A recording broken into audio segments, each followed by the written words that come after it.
আসসালামু আলাইকুম, কেমন আছেন আপনারা? নাদিরাস কিচেনে আপনাদের সবাইকে জানাই স্বাগত। আজকে বানাবো দুর্দান্ত একটি রেসিপি, আর রেসিপিটা হচ্ছে মিষ্টি আলুর পান্তুয়া। মিষ্টি আলু দিয়েও যে এত সুন্দর পান্তুয়া বানানো যায় সেটা একবার না বানিয়ে খেলে বুঝতেই পারবেন না।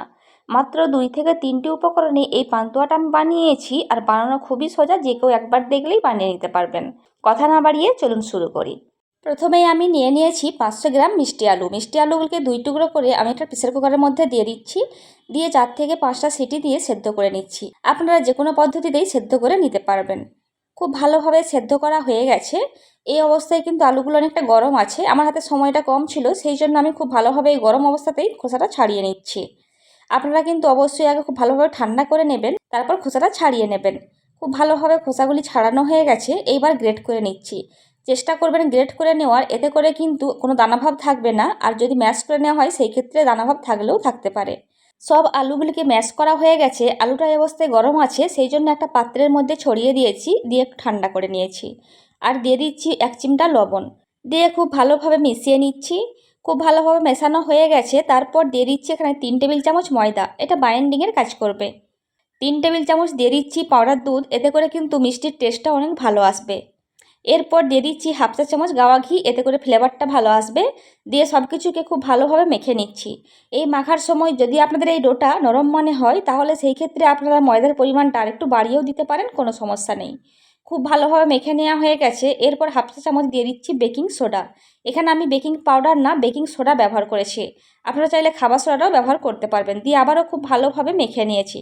খুব ভালোভাবে মেখে নেওয়া হয়ে গেছে। এরপর হাতের মধ্যে একটু ঘি লাগিয়ে নিচ্ছি, আর একটা চামচের মধ্যেও ঘি লাগিয়ে নিচ্ছি। এই চামচ দিয়ে একটু করে ডো কেটে নিচ্ছি, এতে করে প্রত্যেকটা পান্তুয়ার সাইজ একই রকম হবে। দিয়ে হাতের সাহায্যে এভাবে গোল শেপ দিয়ে নিচ্ছি। আর অবশ্যই লক্ষ্য রাখতে হবে কোনো রকম ক্র্যাক না থাকে।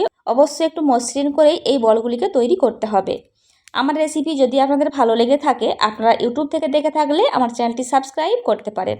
আর ফেসবুক থেকে দেখে থাকলে আমার পেজটিকে ফলো করতে পারেন। সম্ভব হলে আত্মীয় পরিজনদের মধ্যে আমার রেসিপিগুলি শেয়ার করতে পারেন। প্রত্যেকটা বলকে আমি বানিয়ে নিয়েছি, আর দেখুন দেখতে ঠিক এই রকম লাগছে। এইবার পান্তুয়ার বলগুলিকে ভেজে নেওয়ার পালা। গ্যাসের উপরে একটি কড়াই বসিয়ে দিয়েছি, আর দিয়ে দিয়েছি বেশ কিছুটা সাদা তেল। তেলটা মিডিয়াম গরম করে নিয়েছি। তারপর এই বলগুলিকে দিয়ে দিয়েছি, আর গ্যাসের ফ্লেমটা মিডিয়াম টু লো এর মাঝামাঝিতে রাখতে হবে, না হলে কিন্তু ওপর থেকে কালার চলে আসবে আর ভেতর থেকে কাঁচা থেকে যাবে। এক পিসটা হওয়ার পরে আমি কোনো রকম খুন্তি বা চামচ না ব্যবহার করে কড়াইটাকে এভাবে গোল গোল করে ঘুরিয়ে দিচ্ছি। এতে করে অপর পিঠটা উল্টে যাবে আর খুব ভালোভাবে ভাজা হয়ে যাবে। আর যতক্ষণ না খুব ভালোভাবে শক্ত হচ্ছে, ততক্ষণ কিন্তু চামচ বা খুন্তি কিছুই ব্যবহার করা যাবে না, তাহলে কিন্তু ভেঙে যেতে পারে। দেখুন যখন একটু শক্ত হয়ে গেছে আর বেশ কিছুটা ভাজাও হয়ে গেছে, তখনই আমি চামচের সাহায্যে এভাবে উল্টে দিচ্ছি। গ্যাসের ফ্লেম কিন্তু প্রথম থেকে শেষ পর্যন্ত মিডিয়াম টু লো এর মাঝামাঝিতেই রাখতে হবে। এতে করে কিন্তু খুব সুন্দর ভাজা হবে। এই পান্তুয়ার বলগুলিকে ভাজার পরে কতটা বড় হয়েছে সেটা আপনারা নিজের চোখেই দেখে নিন। দেখুন প্রায় ডাবল হয়ে গিয়েছে। এইভাবেই খুব ভালোভাবে ভেজে নিচ্ছি। তারপর এগুলোকে তুলে নিচ্ছি। এইভাবে সবগুলিকে ভেজে নিচ্ছি, তারপর আপনাদের দেখিয়ে দিচ্ছি। আপনারা যদি আমার ফেসবুক পেজ বা ইনস্টাগ্রামে যোগ দিতে চান, আমি ডেসক্রিপশানে লিঙ্কটা দিয়ে রাখবো, অবশ্যই দেখে নিতে পারেন। আজকের রেসিপি সংক্রান্ত কোনো কোয়ারিজ থাকলে আমাকে অবশ্যই কমেন্ট করে জানাবেন, আমি অবশ্যই আপনাদের রিপ্লাই করব। অন্যদিকে বাকি পান্তুয়ার বলগুলি ভাজা হতে থাক, আমি এখন চিনির শিরাটা বানিয়ে নিচ্ছি। গ্যাসের ওপরে একটি পাত্র বসিয়ে দিয়েছি, আর দিয়ে দিচ্ছি 1.5 কাপ চিনি। 1.5 কাপ চিনির জন্য এইখানে আমি 2 কাপ জল দিয়ে দিচ্ছি। আর দুটো এলাচের মুখ ফাটিয়ে দিয়ে দিচ্ছি ফ্লেভারের জন্য। আপনারা চাইলে এখানে গোলাপ জলটাও দিতে পারেন। দিয়ে খুব ভালোভাবে চিনির সঙ্গে জলটাকে ফুটিয়ে নিচ্ছি। এখানে একতার বা দুতারের শিরা করার দরকার নেই। যখন চিনিটা খুব ভালোভাবে গলে যাবে আর খুব ভালোভাবে ফুটে যাবে, তখনই গ্যাসের ফ্লেমটা অফ করে দিচ্ছি। দিয়ে ঢেকে রাখছি। চিনির শিরাটাও কিন্তু আমার তৈরি হয়ে গেছে। এইবার মিষ্টিগুলোকে এই চিনির শিরার মধ্যে দিয়ে দেবো। চিনির শিরাটাও বেশ গরম আছে, আর মিষ্টিগুলোও হালকা গরম আছে। এই অবস্থায় মিষ্টিগুলোকে দিয়ে দিচ্ছি চিনির শিরার মধ্যে। তারপর 1 ঘন্টার জন্য ঢেকে রাখছি। হাতে যদি সময় থাকে তাহলে 3 থেকে 4 ঘন্টা অপেক্ষা করতে পারেন। সব মিষ্টিগুলি দেওয়া হয়ে গেছে। এরপর ঢেকে রাখছি 1 ঘন্টা। 1 ঘন্টা পর আপনাদের দেখাচ্ছি। এই রেসিপি ফলো করে একবার হলেও মিষ্টি আপনারা বানাবেন। আশা করছি আপনাদের খুবই ভালো লাগবে। বাচ্চা থেকে বড় সবাই খুবই প্রশংসা করবে। দেখুন 1 ঘন্টা পর নিয়ে চলে এসেছি। মিষ্টিগুলো প্রত্যেকটাই খুব ভালোভাবে শিরা শোক করে নিয়েছে। এবার একটা প্লেটের মধ্যে তুলে নিচ্ছি, তারপর আপনাদের দেখিয়ে দিচ্ছি। মিষ্টিগুলোকে একটা প্লেটের মধ্যে নিয়ে নিয়েছি, আর দেখুন কতটা সুন্দর দেখতে হয়েছে। খেতে হয়েছিল কিন্তু অনেক বেশি টেস্টি।